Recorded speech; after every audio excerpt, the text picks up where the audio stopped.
Fighting raged in Sudan today despite rival forces agreeing to extend a truce aimed to stem nearly 2 weeks of warfare that has killed hundreds and caused widespread destruction. Black clouds rose over the capital Khartoum as foreign nations scrambled to organize mass evacuations of their citizens. In the war-ravaged western Darfur region, at least 74 people were killed in just 2 days of bitter urban battles that broke out this morning. There have been multiple truce efforts since fighting broke out on April 15 between Sudan's army and the paramilitary rapid support forces.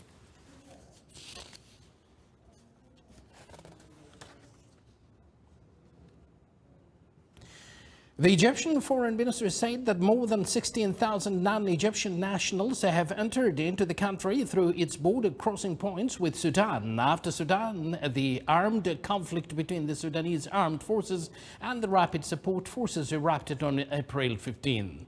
Argin is one of 2 land crossings that connect Egypt to Sudan, situated about 900 kilometers away from the Sudanese capital, Khartoum. Although the Egyptian government had given directives to border control staff to help facilitate the entry of those fleeing the war, no one was prepared for such a large-scale exodus at this usual calm border crossing. Egypt also has more than 10,000 of its own citizens in Sudan, half of which are students. So far, only around 2,700 have arrived safely back in Egypt.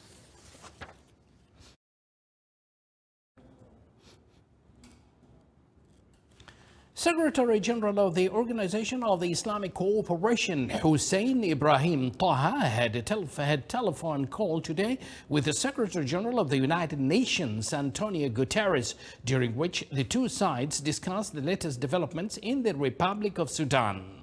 The two sides stressed on the importance of coordination between the two organizations as part of the regional and international efforts to resolve the crisis. They also stressed the importance of reaching a ceasefire and restoring peace and stability through dialogue and negotiation. A drone footage showed the aftermath of an airstrike in Ukraine's Uman city that left at least 10 people dead, including 2 children, and injured 17 others. The upper floor of a residential building in the central city of Uman was struck as people slept earlier today. Smoke was seen billowing from the destroyed buildings as rescue teams worked on the ground. Russia hurled missiles at cities across Ukraine in the first large-scale airstrike in nearly 2 months. Moscow says it does not deliberately target civilians, but its airstrikes and shelling have killed thousands of people in devastated cities and towns across Ukraine. Kiev says strikes on cities far from the front lines have no military purpose apart from intimidating and harming civilians, which it described as a war crime.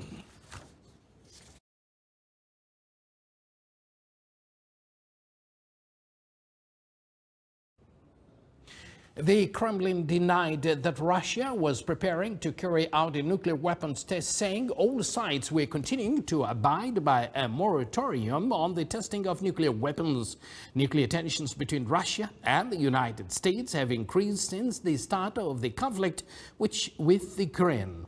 President Vladimir Putin has repeatedly warned that Russia is ready to use its nuclear arsenal if necessary to defend its territorial integrity. In February, Putin announced Russia was suspending its participation in the New START treaty, the last remaining nuclear arms pact with the United States, which limits the number of strategic warheads each side can deploy.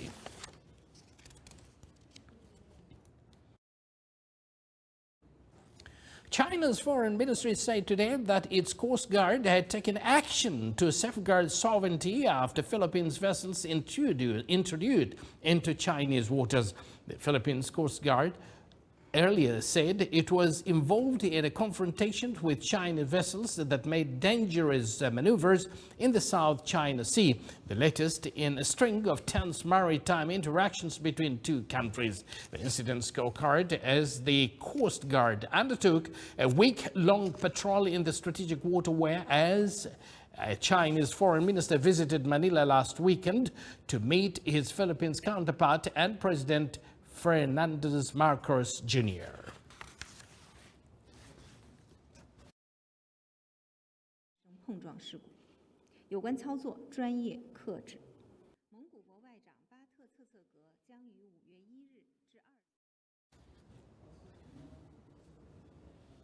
And here's OPEC's story. The Secretary General of the Organization of Petroleum Exporting Countries, OPEC, said yesterday that the International Energy Agency, IEA, should be very careful about further undermining oil industry investments seen as vital for global economic growth.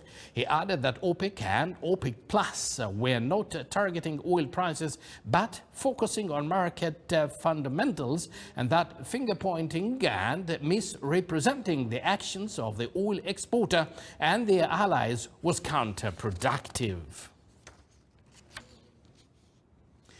And Oman oil price June 2023 delivery reached $77 and 81 cents per barrel. Oman oil price rose by $1 and 20 cents. The average price of Oman oil price April 2023 delivery reached $82 and 23 cents per barrel.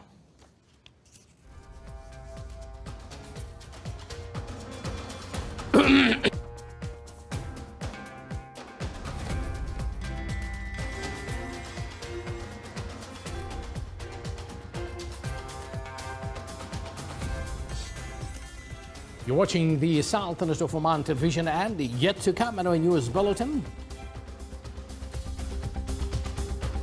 a number of exciting entertainment activities are witnessed by the visitors of the Musandam Carnival.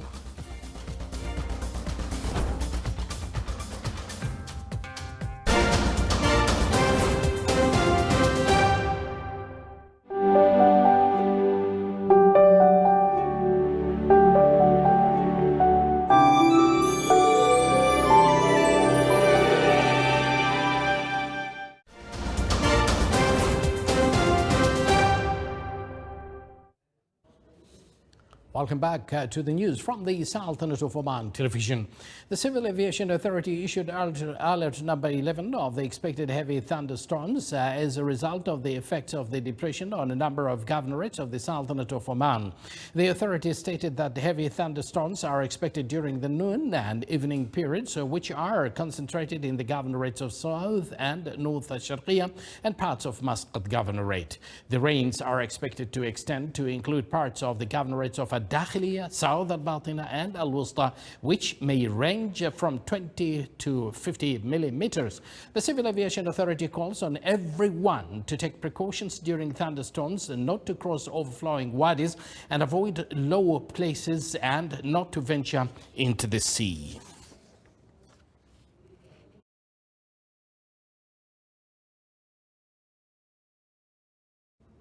Now, all the way to Musandam, where the carnival is happening there. Duration 3 nights, Musandam Carnival comes different entertainments and family activities. More details in the following report.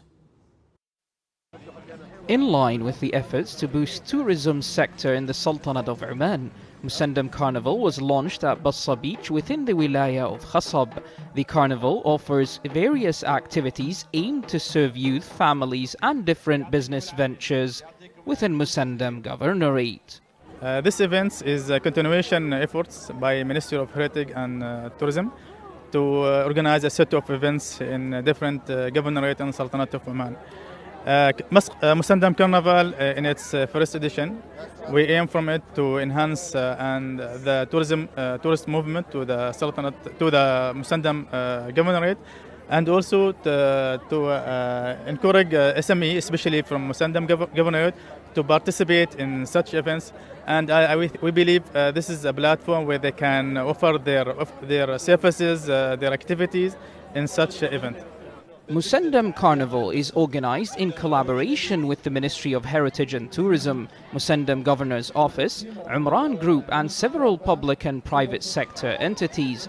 This three-day event aims at promoting Musandam as a captivating local tourism destination with adventurous experiences. We really want to make Khasab and Musandam an adventure hub. You have the natural landscape, you have the natural mountains, and we believe to activate that through multiple adventure tourism activations would be a fantastic element to the city. We obviously are closely activating also with the local community. Today we're here at the carnival. We're very excited. We have a booth.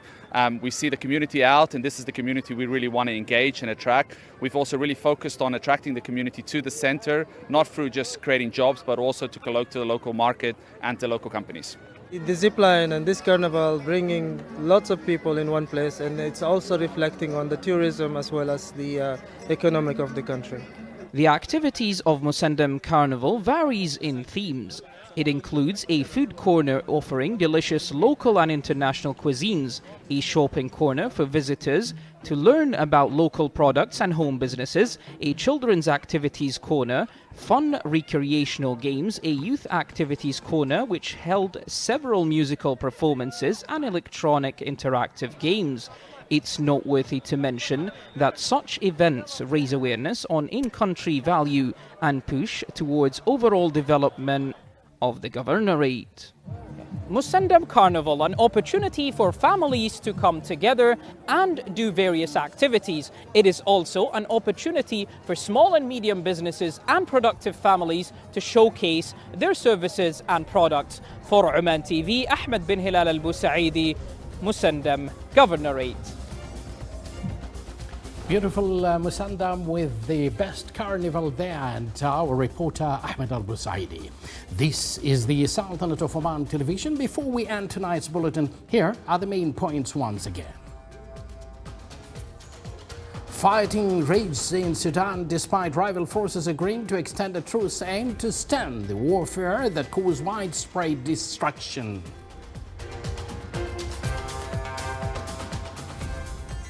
Several are killed and dozens are injured by Russian airstrikes on a number of Ukrainian cities.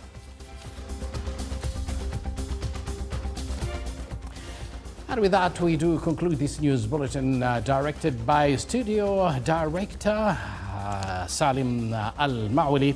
And of course, the news has been edited by Chief Editor Abdul Latif Al-Balushi. With that, we do thank you for joining us. Wish you a pleasant evening. And from me and the entire crew, we say good night to you all.